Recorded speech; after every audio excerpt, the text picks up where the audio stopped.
الحمد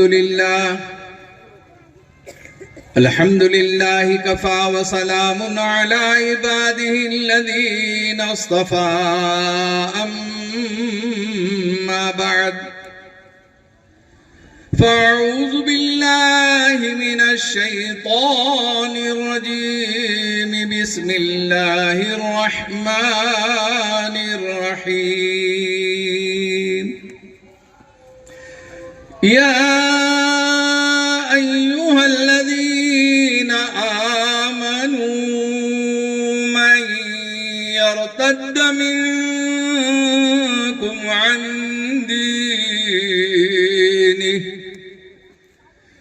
فسوف يأتي الله بقوم يحبهم ويحبونه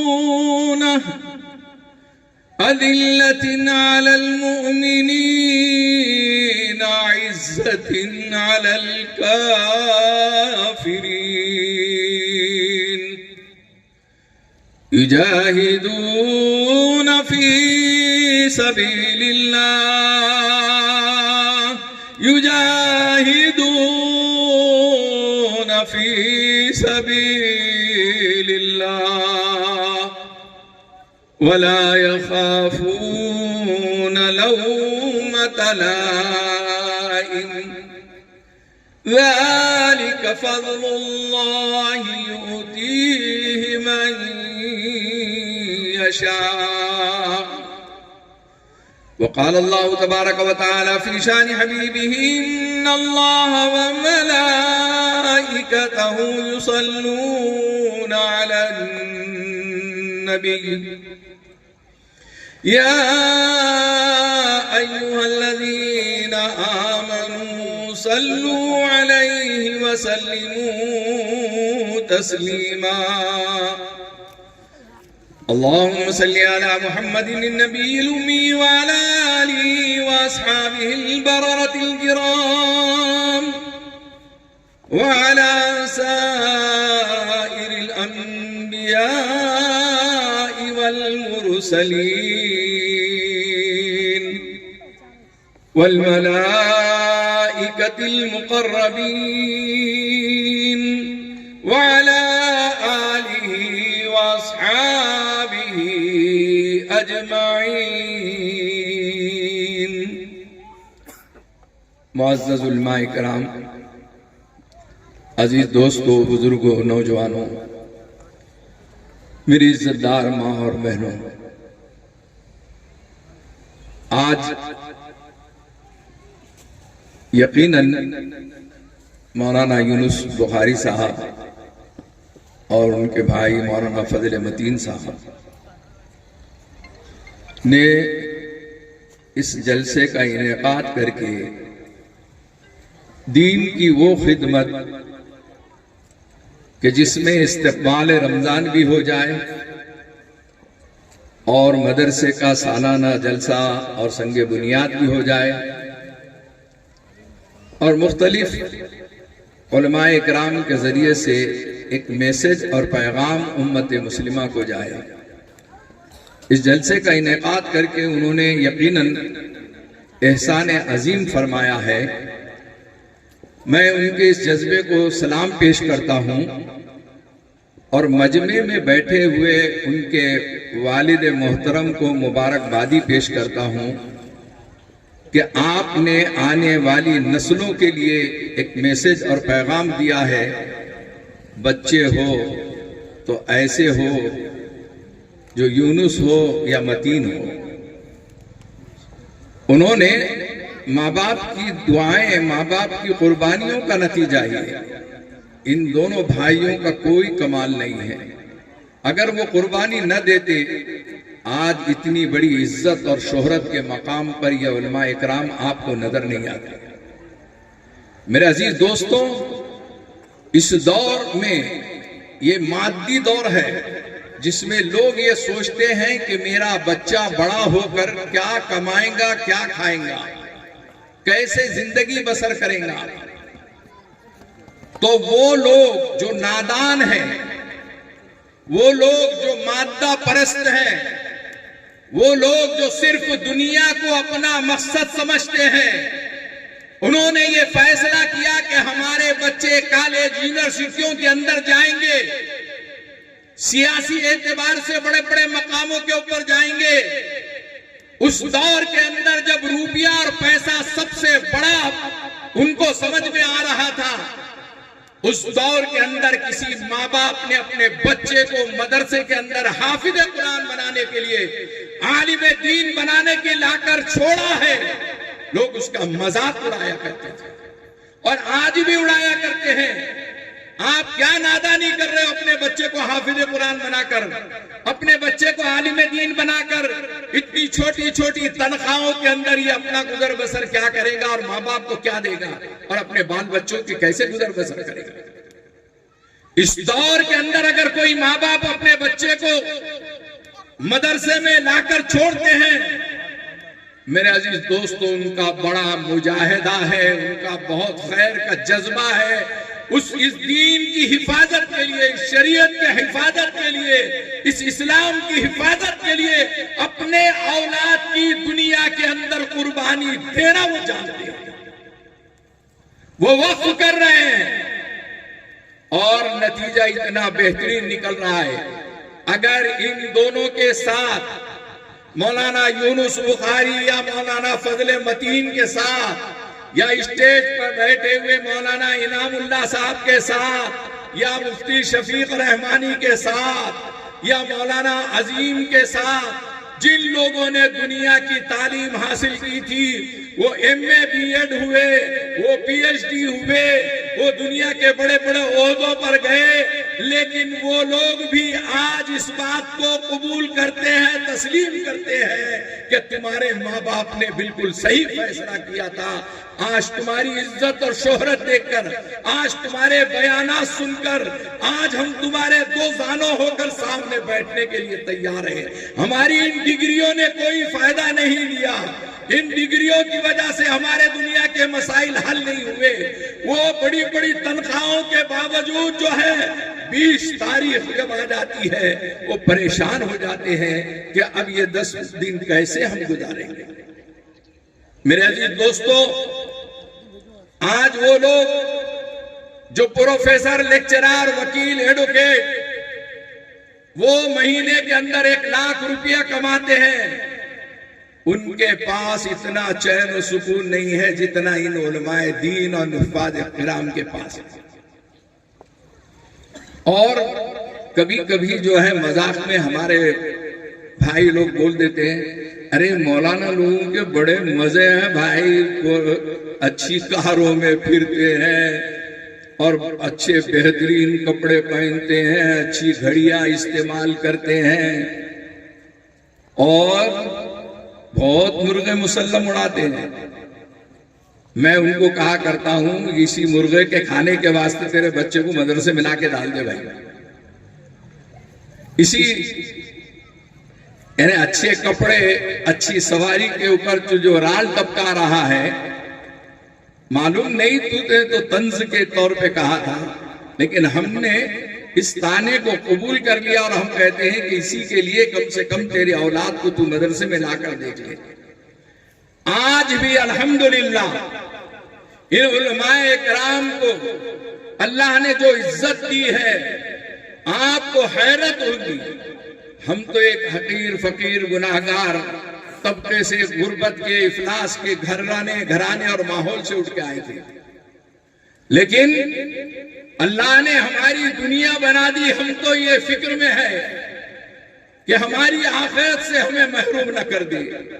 اتنی عزت دی، اتنی شہرت دی، اتنی دولت دی ہے اور ایسی نیک اور صالح اولاد دی ہے۔ ابھی جو نعت خواہ تھے وہ میرے تیسرے نمبر کے صاحبزادے ہیں۔ اللہ نے 5 بچوں کو بہترین آواز، بہترین قرآن کا پڑھنا اور بہترین نعت خواہ ہے، دین کی خدمت میں لگے ہوئے ہیں۔ نیک اور صالح اولاد کا مل جانا بھی یہ ثواب جاریہ ہے۔ آپ نے اگر نیک صالح اولاد نہیں بنائی، یاد رکھو وہ اولاد جو دین سے دور ہے، ان ماں باپ کو جا کر پوچھو کہ یہ اولاد نے محنت کی کمائی ہوئی رقم کو، محنت سے کمائی ہوئی کمائی کو کس طریقے سے جوے میں ہار دیا، کس طریقے سے شراب اور شباب میں لٹا دیا۔ ہمارے سامنے بے شمار ایسے واقعات آ رہے ہیں۔ ابھی 10 دن ہوئے، ہمارے بہت قریبی دوست صبح ہی صبح آئے، بہت مالدار، کروڑوں پتی، میاں بیوی آئے اور خوب پھوٹ پھوٹ کر رونے لگے، واقعات سنانے لگے۔ بچے ان کا لاڑ کرتے ہی ہیں، ماں باپ بہت لاڑ کرتے ہیں، بہت پیار کرتے ہیں، اور اگر ایک اکلوتی اولاد ہو تو اس کے لیے بہت زیادہ محبت چھلکتی ہوئی نظر آتی ہے۔ کہنے لگے کہ مولانا دھیرے دھیرے اس کے بگاڑ کا معاملہ بڑھتا گیا۔ کل رات اس نے ایک عجیب واقعہ کیا۔ وہ آیا، آج کل یہ نشے کی لعنت ہمارے مسلم سماج میں، مسلم معاشرے میں، مسلم محلوں میں اس تیزی کے ساتھ آ رہی ہے۔ عزیز دوستو، کہ آپ اپنی اولاد کو، اپنی نسل کو بچائیے خدا را۔ ایسے نشے کے نئے نئے نام ہیں، ایسے نئے نئے کیپسول اور بٹن ہیں، اور ایسے نئے نئے انداز کے نشے کے جو ہیں کیپسول ہیں کہ آپ کی عقل حیران رہ جائیں گی۔ وہ گانجا افیم سے پہلے وہ زمانہ بدنام تھا، اب یہ زمانہ ذرا پیکنگ والا آ گیا ہوا ہے۔ خوبصورت پیکنگ کے اندر نشہ دیا جاتا ہے، خوبصورت سگریٹ کے اندر نشہ دیا جاتا ہے، اور ہماری اولاد ہمارے محلوں میں گنجیٹی، افیم، گانجے کے عادی جو ہے آنے والے نوجوان اس قدر رات کو نظر آتے ہیں کہ سر شرم سے جھک جاتا ہے۔ بچائیے اپنی اولاد کو، بچائیے اپنے آنے والی نسل کو۔ یہ رمضان المبارک آ رہا ہے، ارے یہ استقبال رمضان کا مہینہ ہے، یہ شعبان شروع ہو چکا ہے۔ آقا مدینہ سرکار دو عالم محمد رسول اللہ صلی اللہ علیہ وسلم اس کے لیے دعا فرما رہے ہیں، اللہم بارک لنا فی رجب و شعبان وبلغنا الی رمضان۔ رمضان میں کیا ملنے والا تھا، کیوں دعا کی اللہ کے رسول نے؟ کبھی سوچا آپ نے؟ 2 مہینے پہلے سے دعاؤں کا اہتمام ہو رہا رمضان کے لیے۔ اگر آپ کو عبادت کی حلاوت اللہ نے نصیب فرمائی ہے، اگر آپ کو عبادت کا ذوق اور شوق اللہ نے نصیب فرمایا ہے، تو یقیناً وہ خوشی کے ساتھ رمضان کا استقبال کر رہا ہے۔ اور جو سست ہے، کاہل ہے، سستار قسم کا ہے، آج نمازی ہے لیکن وہ ہے کہ جو سب سے آخر میں آتا اور سب سے پہلے نکلنے کی کوشش کرتا ہے، اس کو رمضان بہت مصیبت والا جاتا ہے۔ فَوَيْلٌ لِّلْمُصَلِّينَ الَّذِينَ هُمْ عَن صَلَاتِهِمْ سَاهُونَ۔ قرآن تو کہہ رہا ہے کہ ہلاکت اور بربادی ہے ان نمازیوں کے لیے جو اپنی نماز میں سستی کرتے ہیں۔ ارے سستی والی نماز پر ہلاکت ہے، اور نماز چھوڑنے پر یقیناً بربادی اور ہلاکت ہے۔ آج بے نمازی پن کی نحوست، آج بے نمازی پن کی زندگی میرے اور آپ کے سائے میں پل رہی ہے۔ میرے گھر کے اندر 1 یا 2 بوڑھے نماز پڑھتے ہیں، اور یہ بوڑھے بیچارے مسجد کو جاتے وقت میں بیگم صاحبہ کو بھی جو ہے بلینکٹ اور رضائی اڑا دیتے ہیں، بچے کو بھی رضائی اڑا دیتے ہیں کہ سردی کا موسم ہے، ٹھٹر رہا ہے۔ میں کہا کرتا ہوں ایسا مت کرو آپ، یہ آپ کی محبت نہیں ہے، یہ آپ کی خیر خواہی کا جذبہ نہیں ہے۔ آپ یہ رضائی جو اڑا رہے ہو، اس کا مطلب یہ ہے کہ تو جہنم میں چلے جا، میں جنت کے اندر جانے کے واسطے مسجد کو جا رہا ہوں۔ آپ اٹھاؤ ان کو محبت سے، پیار سے، نمازیوں کا ماحول بناؤ۔ آج سے اگر آپ نے ماحول بنایا تو رمضان آسان ہے، اور اگر آج سے آپ نے عبادت کا ذوق اور شوق اپنے اندر، اپنی نسل کے اندر، اپنی اولاد کے اندر، اپنے خاندان کے اندر نہیں پیدا کیا تو 3